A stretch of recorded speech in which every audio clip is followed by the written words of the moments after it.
Ce 16 septembre 2024, les portes des écoles sont ouvertes sur toute l'étendue du territoire national. Pour cette année académique, ils sont plus de 3 millions d'élèves à retrouver les établissements scolaires, après plus de mois de repos comptant pour les grandes vacances. À peine les élèves renouent avec l'école, que le président Faure s'est adressé à la communauté éducative. Que dit le président Faure Gnassingbé dans son message? Dans son message à la communauté éducative, le président exhorte les apprenants à aborder l'année scolaire avec discipline et détermination.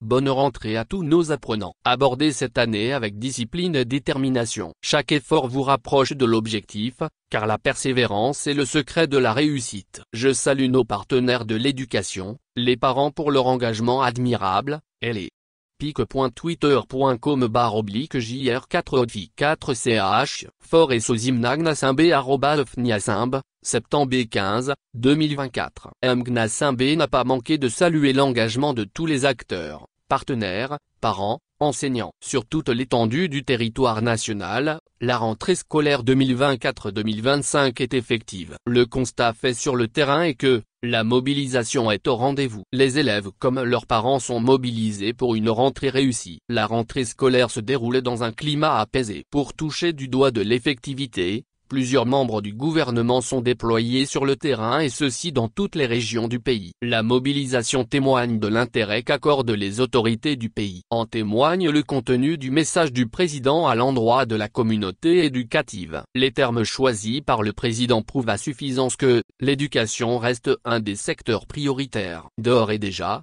le gouvernement à l'orée de la rentrée scolaire 2024-2025, sous le leadership du président Faure et Sozimna Gnassingbé, a déployé une série de mesures pour garantir une transition harmonieuse et sereine dans le secteur éducatif. La stratégie adoptée s'inscrit dans la continuité des réformes éducatives en cours, en lien avec les projets 0, 9 et 10 de la feuille de route Togo 2025, qui vise à moderniser l'école togolaise et à offrir une éducation de qualité, accessible à tous. Mesures sociales et extension du programme Chou l'assure dans l'assurance maladie universelle, AMU. La dimension sociale de l'éducation n'est pas négligée. Le gouvernement s'est engagé à améliorer le programme Chou l'assure, qui permet à des milliers d'élèves d'avoir accès à des soins de santé de base. Ce programme s'inscrit désormais dans le cadre plus global et solidaire de l'assurance maladie universelle, AMU, visant à étendre la couverture santé à toute la population scolaire. L'extension de ce dispositif en cette rentrée scolaire 2024-2025 représente un soulagement pour les familles et un appui considérable pour la santé des élèves, contribuant ainsi à la réduction de l'absentéisme pour des raisons médicales.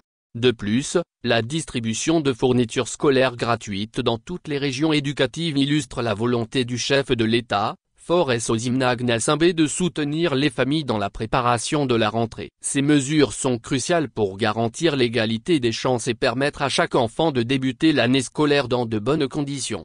Recrutement et formation des enseignants, un pilier pour la qualité de l'enseignement. Pour accompagner cette dynamique, le recrutement d'enseignants est crucial. En 2024, le gouvernement a procédé au recrutement de 386 enseignants fonctionnaires, en plus des 11 000 enseignants recrutés ces dernières années. Ce renforcement de l'effectif pédagogique permettra de répondre à la demande croissante en enseignement de qualité, notamment dans les filières scientifiques où 250 nouveaux enseignants ont été formés pour les collèges et lycées publics. De plus, l'amélioration des conditions de travail des enseignants reste une priorité. L'exécutif poursuit ses efforts en matière de revalorisation salariale et met en place des conditions de travail plus favorables. La création d'écoles de formation spécialisées pour les enseignants illustre également l'engagement à renforcer les compétences pédagogiques et à préparer les enseignants aux défis du système éducatif moderne.